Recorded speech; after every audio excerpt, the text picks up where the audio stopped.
좋은 금요일 아침입니다. 찬송가 453장 함께 찬양하십시다. 찬송가 453장입니다. 예수도 알기 원하네. 크고도 넓은 은혜와 대속해 주신 사랑을 간절히 알기 원하네.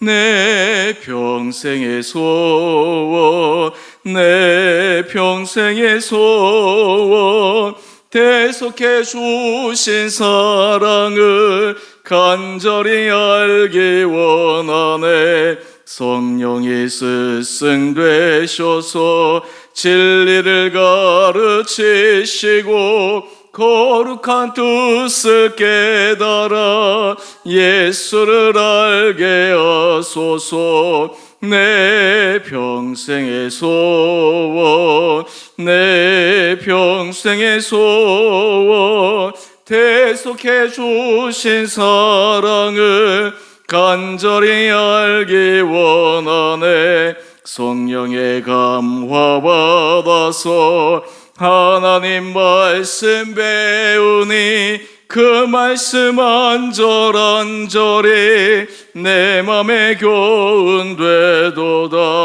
내 평생의 소원, 내 평생의 소원, 대속해 주신 사랑을 간절히 알기 원하네. 예수가 계신 보좌는 영광에 둘러있도다.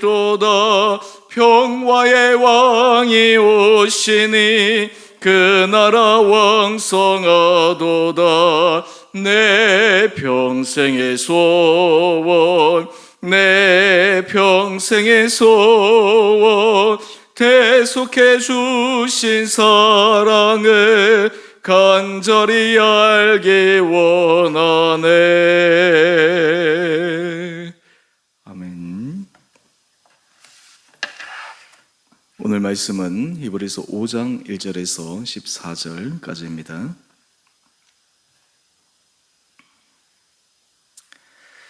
대제사장마다 사람 가운데서 택한 자이므로 하나님께 속한 일에 사람을 위하여 예물과 속죄하는 제사를 드리게 하나니, 그가 무식하고 미혹된 자를 능히 용납할 수 있는 것은 자기도 연약에 휩싸여 있음이라.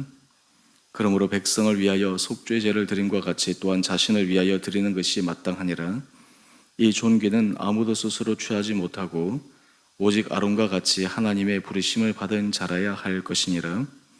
또한 이와 같이 그리스도께서 대제사장 되심도 스스로 영광을 취하심이 아니요 오직 말씀하신 이가 그에게 이르시되 너는 내 아들이니 내가 오늘 너를 낳았다 하셨고, 또한 이와 같이 다른 데서 말씀하시되 내가 영원히 멜기세덱의 반차를 따르는 제사장이라 하셨으니, 그는 육체에 계실 때에 자기를 죽음에서 능히 구원하실 이에게 심한 통곡과 눈물로 간구와 소원을 올렸고 그의 경건하심으로 말미암아 들으심을 얻었느니라.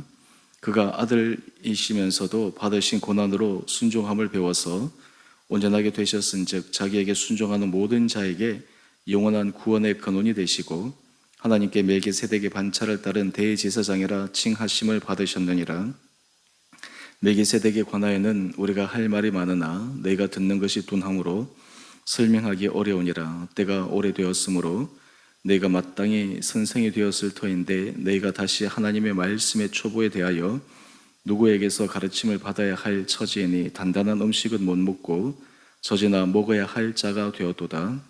이는 젖을 먹는 자마다 어린아이니 의의 말씀을 경험하지 못한 자요 단단한 음식은 장성한 자의 것이니 그들은 지각을 사용함으로 연단을 받아 선악을 분별하는 자들이니라.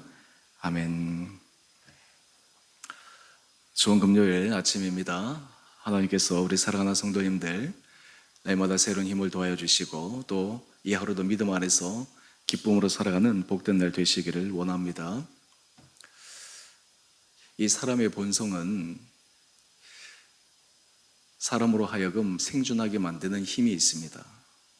배가 고프면 우리가 음식을 먹게 되고 여러 가지 감정의 욕구, 이런 것들도 사실 생존에 중요한 것입니다.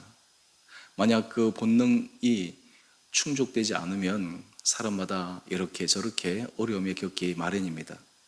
예전에는 육체적 본능, 먹는 거라든지 여러 가지 실제적인 외적인 그런 조건에 의해서 사람들이 많이 힘들었다면, 최근에는 이 감정적 본능에 의해 많은 사람들이 힘들어하고 또 거기에 매몰되어 살아가는 경우도 있습니다. 그리고 실제로 사람들이 그렇게 살아가는 것이 당연하다, 또 그리고 그것이 어느 정도 채워지고 살아가는 것도 필요하다, 이렇게 생각하고, 그리고 나도 그런 삶에 살아감에 있어서 별로 크게 양심에 어떤 부담을 느끼거나 하지 않고 많은 사람이 그렇게 걸어가니까 그렇게 타협하면서 걸어갈 때가 많습니다. 그런데 우리가 신앙생활하고 믿음 생활을 하면서 하나님께서 우리에게 도전을 주시는 것은, 이런 본능적인 삶은 생존을 위한 삶인데 단지 하나님은 우리가 생존하기 위한 삶을 살아가기를 원하지 않으십니다. 예수님께서 이 땅에 오신 것은 우리로 하여금 풍성한 삶을 누리기 위한 것인데, 이 풍성한 삶은 우리가 물질적 그리고 감정적 이런 것들 뿐만 아니라 더 큰 의미로서 우리의 삶이 정말 가치 있고 의미 있고, 또 하나님께서 주신 그 한 사람 한 세계 주신 사명들이 이 땅에서 성취되어 가는 그런 기쁨의 삶을 살아가도록 우리를 부르신 것입니다. 그래서 우리는 신앙생활은 어떻게 보면 때로는 본성을 뛰어넘는, 그보다 더 높은 이상을 향해서 추구해 가는 것이기 때문에, 사실 이 신앙생활에 있어서 어느 단계까지 갈 때는 좋지만 더 높은 예수 그리스도를 닮아가는 그런 단계로 들어가고자 애쓰면 애쓸수록 얼마나 스스로 많은 자기와의 싸움이 필요한지 모릅니다. 오늘 예수님께서 이 땅 가운데 이 믿음의 순종의 길을 걸어가실 때 어떻게 걸어가셨을까? 우리의 믿음의 모본 되신 예수 그리스도께서는 어떻게 걸어가셨을까? 오늘 그 말씀을 하고 있습니다. 오늘 특히 지금 예수님을 대제사장에 비유하고 있죠. 대제사장의 역할은 무엇입니까? 대제사장의 역할은 하나님이 특별히 지정한 지파 그리고 택한 사람, 그 사람이 하나님과 사람을 중재하는 그 역할을 하는 사람이 대제사장입니다. 대제사장을 통해서 하나님의 죄 사함의 용서가 선포됩니다. 대제사장을 통해서 백성들의 간구와 소원이 하나님 앞에 올려드려집니다. 중재자의 역할을 하는 것이죠. 그리고 거룩한 지성소는 오직 대제사장만이 들어갈 수 있는 그러한 법이 바로 유대교의 법이었습니다. 근데 예수님은 이 대제사장으로서 가장 완벽한 대제사장이시다. 그 이유는 대제사장도 사람이기 때문에 자기를 위해서 하나님 앞에 제사를 드려야 된다라고 하는 오늘 본문의 내용 가운데 하나입니다. 왜냐하면 자기도 완벽하지 못하니까. 거기에 반해서 온전한 대제사장 대신 예수 그리스도는 어떠십니까? 그분은 완벽하신 분이십니다. 온전하신 분이십니다. 그래서 그분은 자신을 위해서 제사를 드릴 필요가 없이 하나님과 사람 이 사이를 온전히 중재하며 구원의 문을 열어내셨습니다. 그런데 예수님께서 이러한 길을 걸어가셨을 때 그의 마음과 그리고 그의 삶의 모습은 어떠했을까? 오늘 우리 7절 말씀을 한번 보실까요? 그는 육체에 계실 때에 자기를 죽음에서 능히 구원하실 이에게 심한 통곡과 눈물로 간구와 소원을 올렸고, 저는 이 말씀을 묵상할 때마다 예수님도 하나님 앞에 기도할 때 쉽게 그냥 별 부담 없이 기도한 것이 아니었습니다. 심한 통곡과 눈물로 간구의 소원을 올리셨다. 특히 십자가를 지기 전 겟세마네 동산에서 그 기도는 가장 대표적인 기도이지 않겠습니까? 비단 그 십자가를 앞둔 겟세마네 동산에서의 기도만 그러했겠습니까? 예수님의 공생의 사역 동안에 그 모든 삶의 자리에 새벽마다 또는 밤마다 따로 사람들과 떨어지셔서 홀로 기도하실 때 하나님의 뜻을 이루기 위해 심한 통곡과 눈물로 간구하시고 그 은혜 길로 걸어가셨던 그 예수 그리스도 뿐만 아닙니다. 우리 8절의 말씀을 한번 보실까요? 예수님은 하나님 앞에 순종하는 삶의 최고의 본이십니다. 그런데 이 순종의 삶이 결코 쉽게 호락호락 되어지는 것이 아님을 말씀하고 있습니다. 그가 아들이시면서도 받으신 고난으로 순종함을 배웠다. 고난으로 순종함을 배웠다라고 하는 것은 사람의 본능과 본성, 하고 싶은 욕구 이런 것들을 뛰어넘는 그런 의지적 결단이 동반되는 그런 훈련입니다. 그런 의미에서 이게 순종이라고 하는 것은 굉장히 중요한 훈련이요. 또한 우리가 신앙생활에 있어서 하나님의 은혜를 누릴 수 있는 정말 고차원적인 삶의 자세입니다. 사실 이 순종의 이 말씀이 어떤 사람에게는 부담으로 다가오기도 합니다. 하지만 어떤 사람에게는 이 순종의 말씀이 믿음의 도전이 되는 말씀으로 다가옵니다. 그리고 그 말씀 앞에 내가 도전해보고 싶고 앞으로 나가고 싶은 그런 결단하는 마음들도 일어나게 됩니다. 오늘 지금 예수님께서는 이 고난으로 순종함을 배우신 친히 몸으로 보여주신 그 모습을 통해 또한 그 예수님을 따라가는 사람들에게 우리 구절 말씀을 한번 볼까요? 자기에게 순종하는 모든 자에게 영원한 구원의 근원이 되셨다 말씀하고 있습니다. 우리가 예수 그리스도를 따라간다라고 하는 것은 끊임없이 자아를 십자가에 못 박는 작업이라고 우리는 잘 알고 있습니다. 이것을 또한 다른 말로 하면 어떠한 것일까요? 순종의 과정, 훈련이라고 하는 것은 참 힘들고 어렵습니다. 요즘 우리나라에서도 지금 군대 사건 때문에 나라가 참 시끄럽기도 한데요. 군인들이 평상시에 훈련을 강하게 받으면 받을수록 실전에 있어서 그들이 편해집니다. 예전에 보면 군대에서 사건 사고들이 참 많이 나는데 참 재미있는 것은 군기가 센 부대일수록 그런 사건 사고들이 좀 줄어듭니다.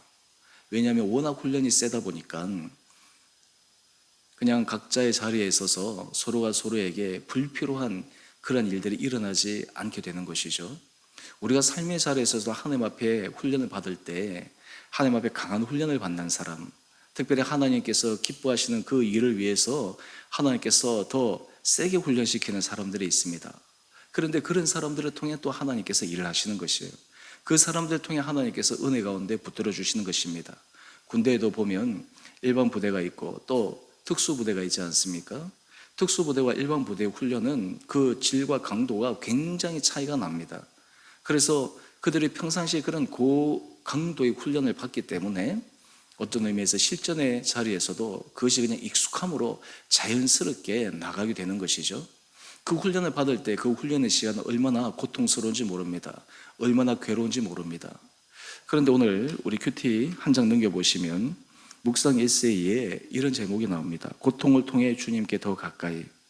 여기에 이 글을 쓴 분은 희귀 척수암으로 고통을 받으면서 또 하나님의 은혜를 경험한 분이신 것 같은데 이분이 꿈속에서 한 음성을 소개하고 있습니다.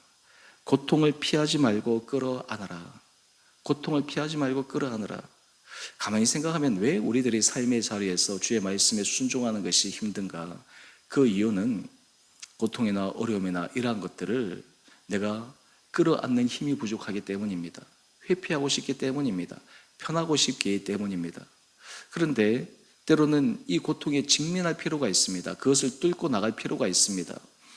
먹구름 위에 찬란히 빛나는 태양처럼 그것을 뚫고 나갈 때 하나님께서 예비하신 놀라운 은혜를 경험할 수 있다라고 하는 것입니다. 어떤 의미에서 순종의 훈련은 고통을 끌어안는 훈련이라 생각할 수 있습니다. 그런데 이것도 정도에 따라서 하나님께서 훈련시키시는 것이죠.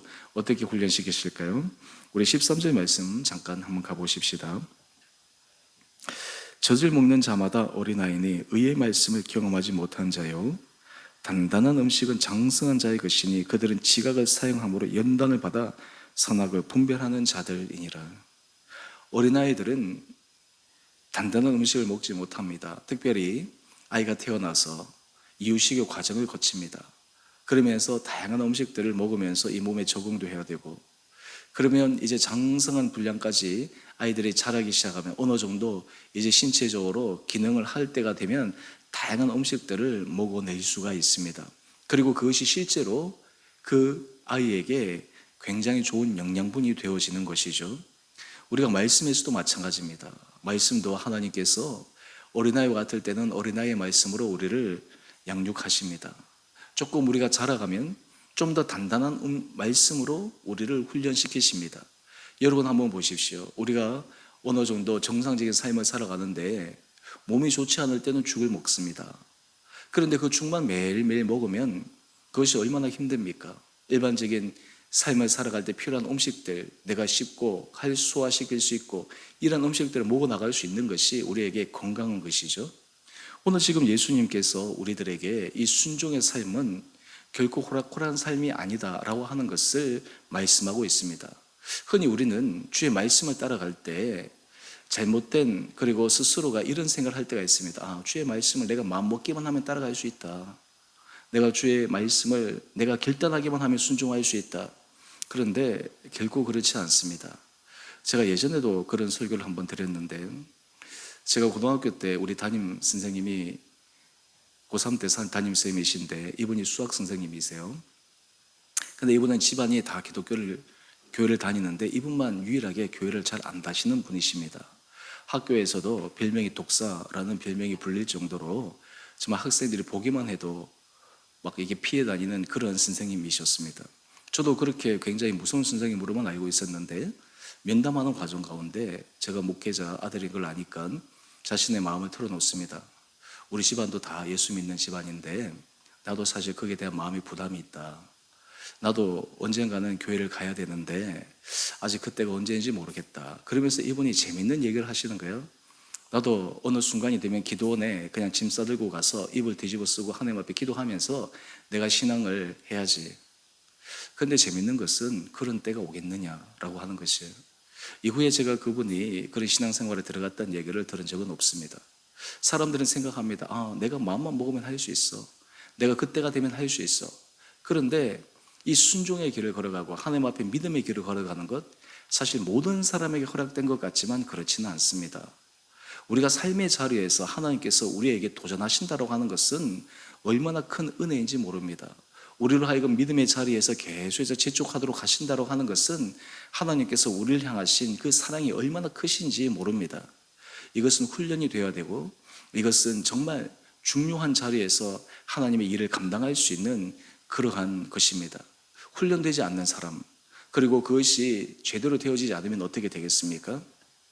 지금 러시아와 우크라이나 전쟁을 보게 되면 러시아에서 군사 병력이 딸리니까 훈련되지 않는 사람들을 전장에 투입합니다. 그런데 기사에서 많이 나지 않았지만 그 정보들을 보게 되면 말 그대로 그냥 죽음으로 몰아가는 거예요. 훈련도 되지 않죠. 어느 준비도 되지 않죠. 숫자만 채우면 뭐합니까? 수많은 다수가 나가도 그냥 전쟁터에서 다 그냥 죽어가는데요. 말 그대로 오합지졸과 같은 그런 역할인데, 지휘관이 봤을 때 숫자가 이 정도 되면 하겠지. 실상 닥치면 안 되는 것이거든요. 우리가 삶의 자리에서도 하나님은 우리에게 말씀하십니다. 우리가 하나님 앞에 훈련되지 않으면, 우리가 하나님 앞에 말씀으로 날마다 주님 앞에서 순종의 이런 길을 걸어가지 않으면 정말 중요하고 결정적일 때 우리는 하나님의 정의의 군사로서 이 세상에서 승리해 나갈 수가 없습니다. 오늘 예수님은 우리들에게 고난으로 순종을 배우시고, 또한 우리로 하여금 심한 통곡과 눈물로 그 믿음의 길을 걸어갔던 그 예수님의 모습을 이 히브리서 기자는 우리에게 보여주므로 우리도 그 믿음의 길을 승리하며 갈 수 있는 그 비결을 알려주시는 것입니다. 오늘 우리의 삶의 자리에 기쁨도 있어야 되고 감사도 있어야 되지만, 우리의 기쁨과 감사는 그냥 아무런 생각 없는 감사가 아닙니다. 그냥 우리 스스로 그냥 스스로의 생각에 승리를 하기 위해서 감사하는 것이 아닙니다. 슬픔도 있습니다. 아픔도 있습니다. 고통도 있습니다. 괴로움도 있습니다. 불안함도 있습니다. 이런 모든 것들을 우리가 회피하는 것이 아니라 그것을 주님 앞에 끌어안고 기도하며 나갈 때 그것을 뛰어넘는 주님만이 주시는 은혜의 평강을 누리는 것, 이것이 진정한 주 그리스도 안에서 누릴 수 있는 놀라운 순종의 훈련의 결과입니다. 저는 우리 사랑하는 주은혜 교회 성도들 한 분 한 분들이 하나님 앞에서 정말 이런 믿음의 은혜의 길을 걸어갈 수 있게 되기를 원합니다. 우리 주은혜 교회 온 성도들이 사실은 숫자보다 더 중요한 것은 무엇이냐? 우리가 기도원 300용사도 그러하고 계속해서 하나님께서 하시는 일은 사람의 숫자가 아니라 그 안에서 정말 강한 주님 앞에 순종의 결단, 믿음의 결단, 그리고 그 안에서 모인 그 사람들의 헌신의 정도, 이것을 통해서 하나님께서 그 일을 이루어 가시는 것을 우리가 말씀을 통해서도 또 실제적인 역사 사건을 통해서도 확인하고 있는데, 저는 우리 주은혜 교회 공동체가 정말 하나님 앞에 그렇게 쓰임받는 거룩하고 복된 공동체가 될 수 있게 되기를 간절히 원합니다. 이것은 한순간에 되어지는 것이 아닙니다. 하루하루 일상의 삶에서 주의 말씀을 묵상하고 기도하고 또 주께서 주신 은혜를 붙들고 또 하루가 실패하기도 하면 다시 일어나기도 하고, 이런 작은 훈련들이 모여서 강해져서 우리가 정말 온전한 순종의 길로 나갈 수 있으리라 생각합니다. 오늘 이 하루 하나님께서 우리 사랑하는 성도님들에게 말씀에 도전을 주실 때 이것은 부담이 아닙니다. 우리로 하여금 주님의 거룩한 자리에, 주님의 은혜 자리에 우리를 부르시는 초청의 자리입니다. 예수님도 고난으로 순종을 배우신 것을 기억하며 우리도 주님 앞에 어린아이의 신앙에서 머물러 있는 것을 만족하면서 예의가 좋사오니 이러한 단계가 아니라 주님 앞에 더 장성 분량까지 나가 하나님 앞에서 귀하게 존귀하게 쓰임받는 우리 복된 성도님 될 수 있게 되기를 원합니다. 그러할 때 우리 성도님들의 가정에서도, 우리 성도님들의 일터에서도, 또 우리 성도님들이 정말 그 자녀들에게 있어서도 무엇보다 우리 주원의 공동체가 가면 갈수록 정말 주님 앞에 온전한 순종을 통해 주님을 기쁘시게 해드리는 거룩한 사회의 삶으로 우리 온 성도들이 쓰임받게 되기를 주님의 이름으로 축원드립니다. 함께 기도하겠습니다. 사랑의 주님, 참으로 감사합니다. 우리 사랑하는 성도들, 하나님 오늘 이 하루도 주의 말씀으로 우리가 도전받게 하여 주시고 말씀을 따라 순종의 삶을 살아감으로 우리의 삶에 어떻게 하면 나를 기쁘게 할까, 나를 만족하게 할까, 내 삶이 행복하게 할까, 그것보다 우리의 삶이 어떻게 하면 내가 주를 기쁘시게 해드릴까, 주를 위해서 내가 무엇을 할까. 사실 이러한 장성한 분량의 믿음의 사람이 가지는 생각을 통해 우리의 삶에 주시는 또 풍성한 은혜를 누리는 축복된 자들 되게 하여 주시옵소서. 예수님도 정말 고난으로 순종을 배우시고 심한 통곡과 눈물로 주님 앞에 간구했던 그 공생의 기간을 묵상합니다. 우리 사랑하는 성도들에게도 힘을 더하여 주셔서 각자의 자리에 정말 믿음의 장성분량의 자리로 이룰 수 있도록 한 사람 한 사람들을 은혜 가운데 인도하여 주시옵소서. 특별히 우리 주원의 구의 공동체를 주님 축복하여 주셔서 우리 사랑하는 지체들 한 사람 한 사람들이 각자에게 주신 주님의 귀한 사명을 깨닫게 하여 주시고 가정에서부터 일터에서부터 또 우리에게 만나는 사람들에게서 우리 공동체에 주신 그 하나님께서 주신 마음들을 우리가 순종함으로 우리 삶의 아름다운 순종의 열매를 맺어갈 수 있도록 축복하여 주시옵소서. 주님 특별히 이 나라와 이 민족을 긍휼히 여겨 주시옵소서. 하나님 여러 가지 정치적인 상황을 볼 때마다 참 얼마나 마음이 아픈지 모릅니다. 그 가운데도 정말 이 나라를 생각하고 또 전체를 생각하며 세우신 여러 지도자들이 있을 줄 믿습니다. 하나님 그들에게 정말 하나님을 두려워하는 마음들을 허락하여 주시옵시고 이 나라가 이 어렵고 힘들 때 서로가 반목하는 것이 아니라 함께 힘을 모아서 이 위기 상황을 잘 헤쳐나가게 하여 주시고 그를 통해 이 땅에 고통당하는 수많은 사람들에게 새로운 희망의 지평이 열릴 수 있도록 이 나라를 축복하여 주시옵소서. 이를 위하여 정말 믿는 자들이 날마다 깨어 기도하게 하여 주시고 정말 정치세계에 함몰되어서 이 예수 그리스도의 복음이 폄훼되거나 또한 잘못 사용되어지는 그런 누가 일어나지 않도록 인도하여 주시옵소서. 오늘 한날 하루 삶도 우리의 모든 삶을 눈동자처럼 지켜주시기를 우리의 사랑하신 예수님 이름으로 감사 기도 드리옵나이다. 아멘. 하늘에 계신 우리 아버지, 아버지의 이름을 거룩하게 하시며 아버지 나라가 오게 하시며 아버지의 뜻이 하늘에서와 같이 땅에서도 이루어지게 하소서. 오늘 우리에게 일용할 양식을 주시고 우리가 우리에게 잘못한 사람을 용서하여 준 것 같이 우리의 죄를 용서하여 주시고 우리의 시험에 빠지지 않게 하시고 악에서 구하소서. 나라와 권능과 영광이 영원히 아버지의 것입니다. 아멘. 오늘도 믿음으로 승리하시는 복된 하루 되시기를 바랍니다.